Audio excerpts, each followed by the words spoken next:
Manyapu.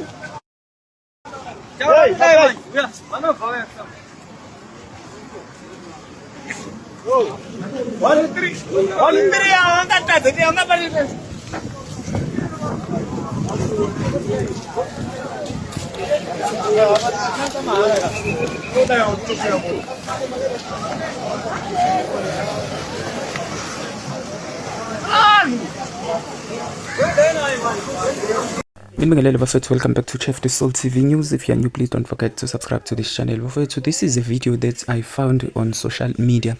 Maninga mafita fana na lawa and ayaqhubeka circulate.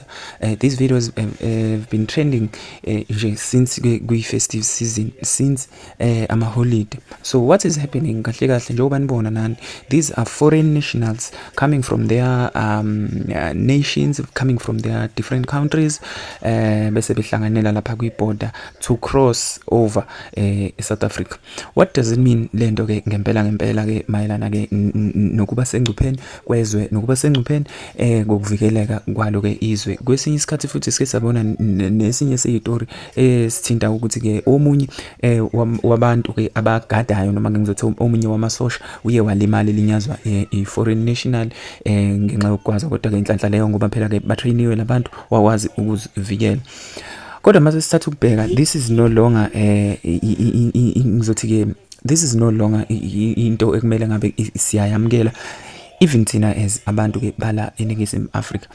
Abantu mengikhuluma ngabantu ngikhuluma ngama citizens because it proves ukuthi ke njengoba kwenzeka kanje yaya ama security noma ke state security is failing ama citizens akhona la eSouth Africa. So there is no need for state security ngokubuka kwami anymore. Yabo amaphoyisa ayahluleka, amasosha ayahluleka. If ever iborder ikwazi ukugcwala ngale ndlela leya, that means there is an invasion.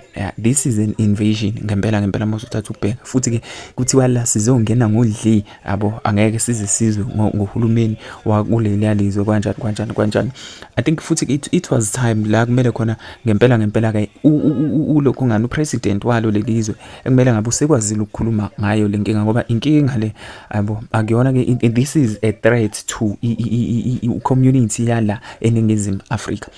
Ayikho into ekumele ngabe ke njengamanje siyayijabulela ngopresident esikakhulukazi njengoba lento le iletha ke olukhulu uhlevani futhi ke iletha ke inkinga enkulu yabo kubantu ke bakhona la eNingizimu Afrika abanama ID khona la eNingizimu Afrika. Kodwa ke ngiyafisa ukuzwa uvo lwakho ngalo lolu daba kuyona ke i-comment section. Don't forget to like this video and subscribe to this channel. Thank you.